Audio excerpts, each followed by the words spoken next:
Hello दोस्तों, आज हम बात करते हैं सब्जेक्ट वर्ब एग्रीमेंट के बारे में। सब्जेक्ट वर्ब एग्रीमेंट क्या होता है?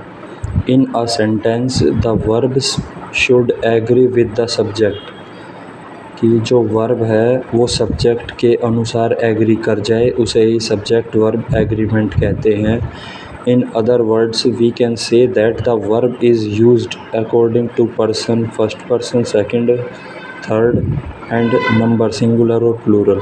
इसका मतलब यही है कि किसी भी वाक्य के सब्जेक्ट के नंबर या परसेंट के अनुसार वर्ब का प्रयोग सब्जेक्ट वर्ब एग्रीमेंट कहलाता है।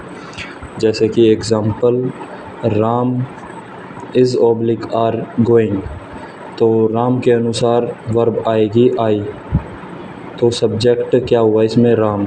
राम एक नाउन है और सब्जेक्ट के अनुसार ही वर्ब लगेगी हमेशा, उसे ही सब्जेक्ट वर्ब एग्रीमेंट कहते हैं। जैसे इधर है Ram and Mohan is oblique are going, तो इसमें राम एंड मोहन ये क्या हुआ? प्लूरल सब्जेक्ट, तो इसके अकॉर्डिंग आएगा आर। जैसे इसमें I is M R going, तो आई किसके साथ आता है? एम, तो आई एम गोइंग, तो यू के अकॉर्डिंग आएगा इसमें आर।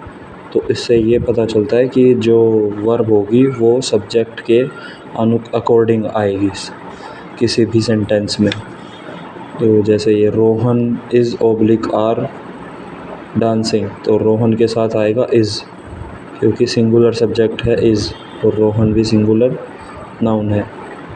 चिल्ड्रन, चिल्ड्रन है, चाइल्ड का प्लूरल होता है चिल्ड्रन। चिल्ड्रन आर प्लेइंग, दे अपने साथ लेता है वर्ब, क्योंकि दे प्लूरल है और वर्ब भी प्लूरल वर्ब के साथ आती, प्लूरल नाउन के साथ आता है वर्ब प्रोनाउन के साथ। They were eating bananas, so I am burning midnight oil to get this job. जैसे स्मोकिंग है, स्मोकिंग इस वक्त वर्ब की फर्स्ट फॉर्म में अगर आईएनजी आता है तो वो जीरंड हो जाती है, और वर्ब की फर्स्ट फॉर्म में आईएनजी आने के बाद अगर वो सेंटेंस के स्टार्टिंग में है तो वो नाउन बन जाती। जैसे smoking is the main causes of cancer, अगर स्मोकिंग सेंटेंस के बीच में आएगा तो वो वर्ब का काम करेगा, और अगर सेंटेंस के स्टार्टिंग में आएगा तो स्मोकिंग एक नाउन है, और नाउन भी कौन सी? जीरंड, जिसमें वर्ब में आईएनजी लग के अगर सेंटेंस में स्टार्टिंग में प्रयोग होगी तो वो जीरंड बन जाएगी, और जीरंड एक नाउन है। Point to be remember, the verb always follows the main subject, verb हमेशा मेन सब्जेक्ट को फॉलो करेगी। जैसे इधर ये example, the quality of apples is oblique are good, तो एप्पल के अकॉर्डिंग इधर वर्ब नहीं लगेगी, मेन सब्जेक्ट क्या है? द क्वालिटी, तो क्वालिटी के अकॉर्डिंग आएगा is, the quality of apple is good. जैसे इसमें the various conscious of the decision taken by the finance minister was oblique verb not forensic by the bureaucrats, तो इसमें main subject है the various, और कौन सी इसका है? एडजेक्टिव, तो और वर्ब किसके अकॉर्डिंग आएगी? जो स्टार्टिंग में मेन जो होगा मेन सब्जेक्ट के अकॉर्डिंग, तो मेन सब्जेक्ट है द वेरियस, इसके अकॉर्डिंग आएगा was, the various was. Flowers that are just picked begin oblique began to rot in 15 second, flowers के अकॉर्डिंग आएगा बिगिन, तो इसमें आ जाएगा begin to rot in 15 seconds. Singular subject के साथ आएगी वर्ब के साथ, सिंगुलर सब्जेक्ट है तो वर्ब के साथ एस या ई एस लगेगा। प्लूरल सब्जेक्ट में कभी भी वर्ब के साथ वर्ब की बेस फॉर्म आएगी, इसमें ई एस नहीं, ई एस या ई एस नहीं लगेगा। अभी तक सब में क्या था कि जिसमें सब्जेक्ट पहले आता था, लेकिन इसके इन्वर्सन केस भी होते हैं जिसमें वर्ब पहले आ जाती है, सब्जेक्ट बाद में। जैसे कि ये है, along the northern frontier of India is oblique are the Himalayas, इसमें सब्जेक्ट क्या है? Himalayas. Along the northern frontier of India is oblique are the Himalayas, Himalayas के अकॉर्डिंग आएगी आर। और इसमें जैसे कि वर्ब प्लस सब्जेक्ट होता है इन्वर्जन केस में, जैसे ये है, there was oblique were a boy in my class, there there के अकॉर्डिंग, देयर जो है इसमें ये डमी सब्जेक्ट का काम करेगा, तो वर्ब किसके अकॉर्डिंग आएगी, इसके बाद आने वाले नाउन के। जैसे कि there was oblique were a boy in my class, तो इसमें बात कितने की हो रही है, एक बॉय की, तो इसके साथ आएगा was, there was a boy in my class. जैसे ये देयर है, इसमें भी डमी सब्जेक्ट है, there was oblique were some intelligent boys, तो सम इंटेलिजेंट इसमें हमारा सब्जेक्ट होगा, तो इसके अकॉर्डिंग आएगा there were some intelligent boys in my class. और जो ये इधर था, along the northern frontier of India is oblique are the Himalayas, इसका जो होगा सेंटेंस, इसको हम ऐसे भी लिख सकते हैं, the Himalayas is oblique are along the northern frontier of India's. तो जैसे ये था, इधर मेन सब्जेक्ट है द हिमालयाज़ के अकॉर्डिंग आएगा is, the Himalayas is along the northern frontier of India. अब हम बात करते हैं टाइप 1 के बारे में। सब्जेक्ट वर्ब एग्रीमेंट का है टाइप 1।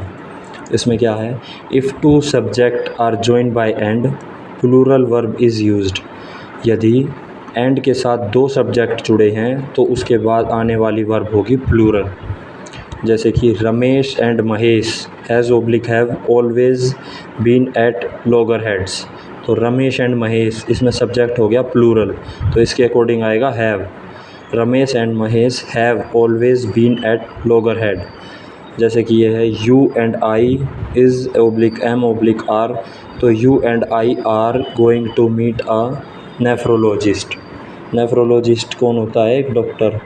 जैसे कि मोहित रवि एंड शी, तो एंड के साथ तीन सब्जेक्ट जुड़े हैं, तो इसका मतलब प्लूरल वर्ब आएगी। Mohit Ravi and she are the alumni of Amazon, alumni होता है एक्स स्टूडेंट, तो इसके शी के अकॉर्डिंग वर्ब नहीं आएगी, बल्कि ये पूरा ही एक सब्जेक्ट है और ये प्लूरल सब्जेक्ट है, तो इसके अकॉर्डिंग आएगा आर।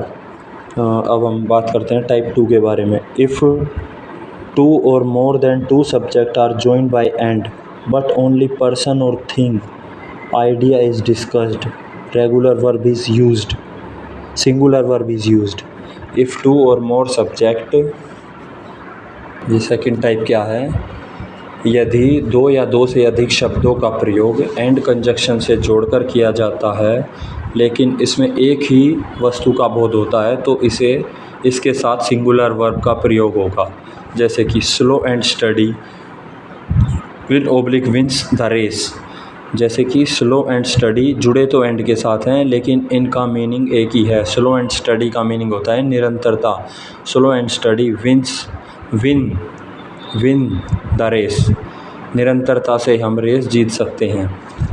ब्रेड एंड बटर अलग अलग ना होकर के एक, bread and butter is oblique are an uphill task to earn in this rat race.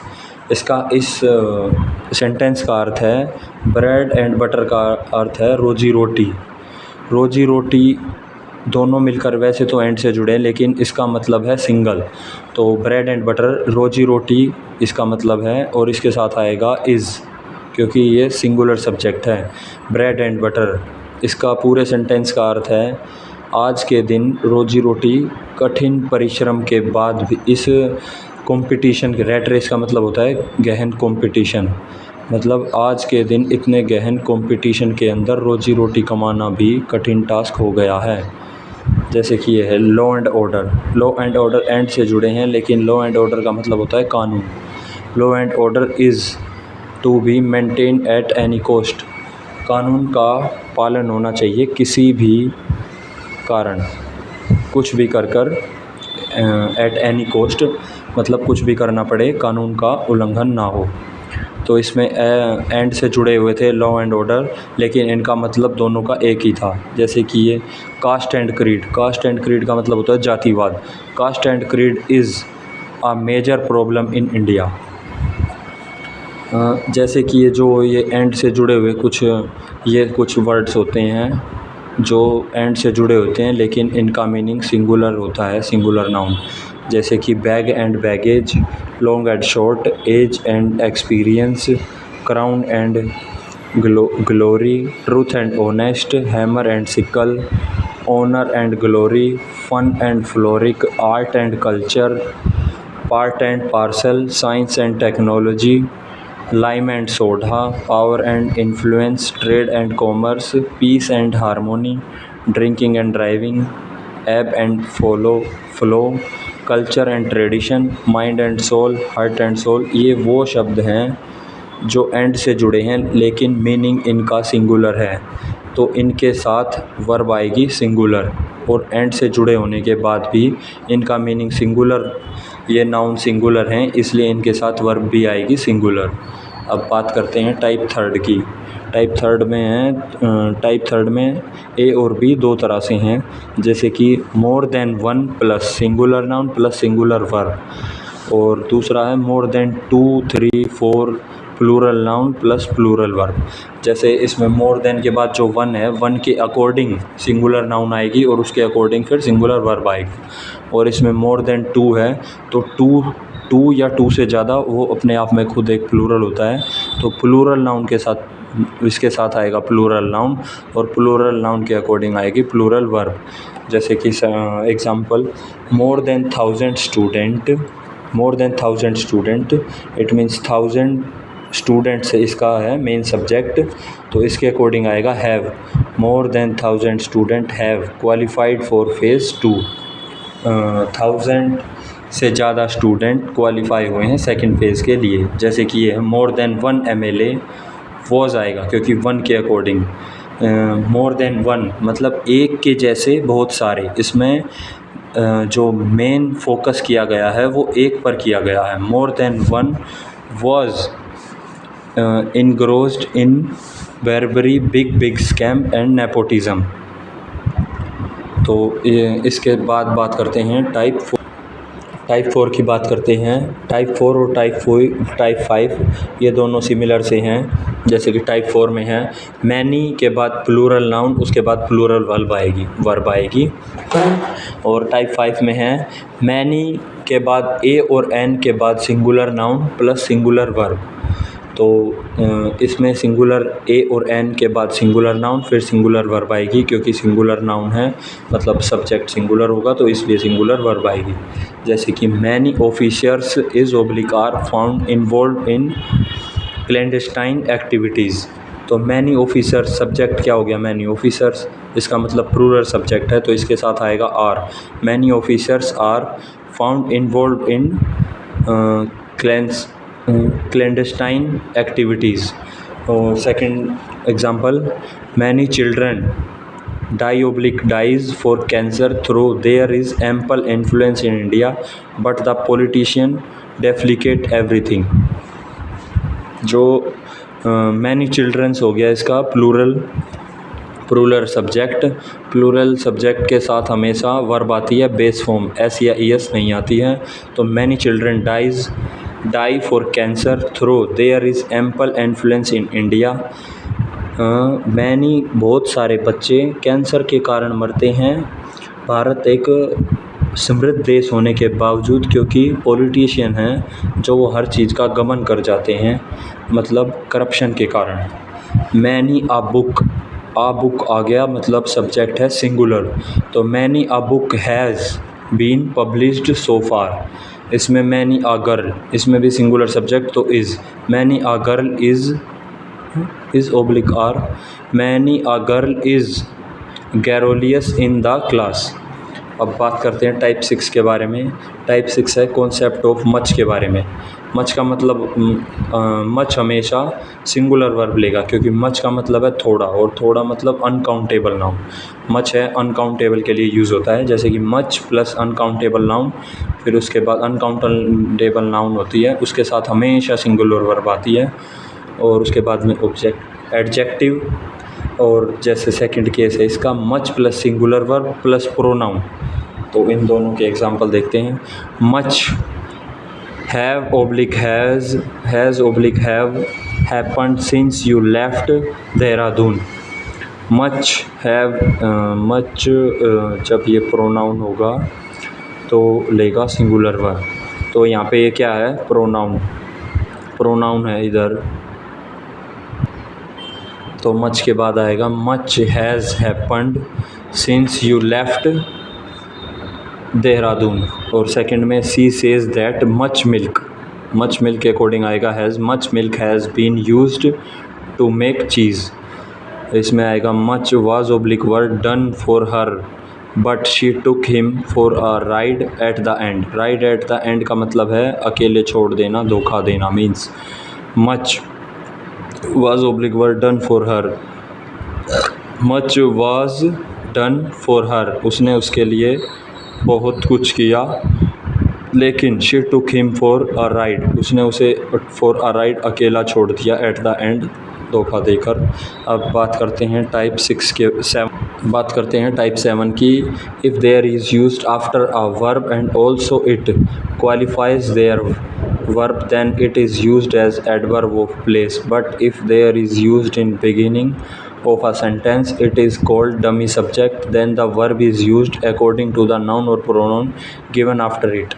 इसका हिंदी वर्जन देखते हैं। यदि किसी वाक्य में देयर का प्रयोग वाक्य के शुरुआत में हुआ है तो देयर को डमी सब्जेक्ट कहा जाता है और इसके बाद आने वाली वर्ब आगे दिए गए नाउन और प्रोनाउन पर निर्भर करती है, लेकिन यदि देयर का प्रयोग वर्ब के बाद किया गया हो तो उस समय यह एडवर्ब ऑफ प्लेस का काम करेगी। जैसे कि एग्जांपल से समझते हैं। There was oblique verb many student. There यहाँ पे क्या है, डमी सब्जेक्ट, और इसका सब्जेक्ट मेन सब्जेक्ट क्या है, मैनी स्टूडेंट। तो मैनी स्टूडेंट के अकॉर्डिंग आएगा were. There were many student who were toiling away to join NDA। तो इसमें क्या आएगा, वर। इसके अकॉर्डिंग जो इसमें वर्ब के बाद आने वाले नाउन सब्जेक्ट के अकॉर्डिंग इधर वर आएगा, ये है इसका डमी सब्जेक्ट। तो इधर देखते हैं। There has oblique have been a great slump in India economy since कोविड-19 ब्रोक आउट। देयर इधर है dummy subject, have been a great slump. A great slump means has. There has been a great slump in India economy since कोविड-19 broke out. अगला sentence देखते हैं example. There was oblique were some water. Some water क्या है, एक uncountable noun. Uncountable noun हमेशा अपने साथ सिंगुलर वर्ब लेती है। There was some water in the class. फिर इधर नेक्स्ट सब्जेक्ट है there is going, Ravi is going there. तो इधर जो रवि जो देयर है वो डमी सब्जेक्ट के रूप में उपयोग नहीं हुआ है, ये सेंटेंस के वर्ब के बाद यूज़ हुआ है। तो मतलब ये एडवर्ब गोइंग देयर। गोइंग मतलब वर्ब की विशेषता बता रहा है, इट मीन्स ये एडवर्ब के प्लेस पर है। Ravi is going there, Ravi के अकॉर्डिंग इज़ आ गया गोइंग देयर मतलब ये गोइंग की विशेषता बताया। देयर किधर जा रहा है, रवि देयर उस साइड, तो इसका मतलब देयर इधर एडवर्ब के रूप में प्रयोग हुआ है। अब बात करते हैं टाइप 8 की। Number of plus plural noun plus plural verb आएगा। नंबर ऑफ दर्शाता है मैनी के लिए, और द नंबर ऑफ दिखाता है सिंगुलर। जो द नंबर ऑफ होता है वो सिंगुलर होता है। प्लूरल नाउन आएगी इसके बाद में, फिर भी सिंगुलर वर्ब आएगी, क्योंकि इसमें द नंबर ऑफ होता है एक संख्या। द नंबर एक संख्या के लिए दिखाता है और आ नंबर मैनी संख्या के लिए। इन आ नंबर और द नंबर के बाद नाउन तो आएगी प्लूरल, लेकिन द नंबर जिस सेंटेंस में होगा उसके अकॉर्डिंग वर्ब आएगी सिंगुलर, और आ नंबर होगा जिसमें उसमें आएगी वर्ब प्लूरल। तो इसका दोनों का एक एग्जांपल देखते हैं। A number of students in this school in is oblique are increasing. A number आ गया, इट मीन्स ये एक मैनी के लिए दर्शाता है। A number of student in this school are increasing, और द नंबर आ गया, the number of candidates has, क्योंकि द नंबर आ गया वो एक संख्या के लिए दर्शाता है। The number of student has applied for this point. अब बात करते हैं टाइप 9 के बारे में। टाइप 9 के भी टाइप 9 2 टाइप से है, ए और बी। ए में क्या है, one of plus plural noun equal to singular verb आएगी, और वन ऑफ इधर क्या है, सब्जेक्ट प्लस वर्ब यदि स्टार्टिंग में वन ऑफ आता है तो इसके बाद आने वाली जो नाउन होगी वो प्लूरल होगी, और जो वर्ब होगी, जो सब्जेक्ट होगा वो प्लूरल नाउन होगा, और वर्ब आएगी वो सिंगुलर आएगी। और सेकंड केस में क्या है कि सब्जेक्ट प्लस वर्ब के बाद वन ऑफ आया है तो प्लूरल नाउन होगी, नाउन और प्रोनाउन, इसके बाद relative pronoun, verb plus object होगा। तो इसका एग्जांपल देखते हैं। One of my bad habit के बाद में वर्ब क्या आएगी, singular. One of my bad habit is use of tobacco, मतलब मेरी बहुत सारी बुरी आदतों में से किसी एक आदत पे फोकस दिया गया है। एक आदत मेरी तम्बाकू खाना है, मतलब इसमें सिर्फ एक के बारे में बात की गई है कि मेरी बहुत सारी आदतों में से, बुरी आदतों में से एक आदत जो है वो तम्बाकू खाने की है।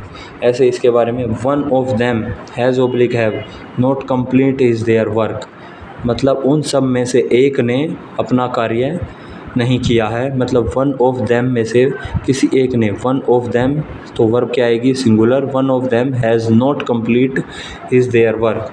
इसका बी पार्ट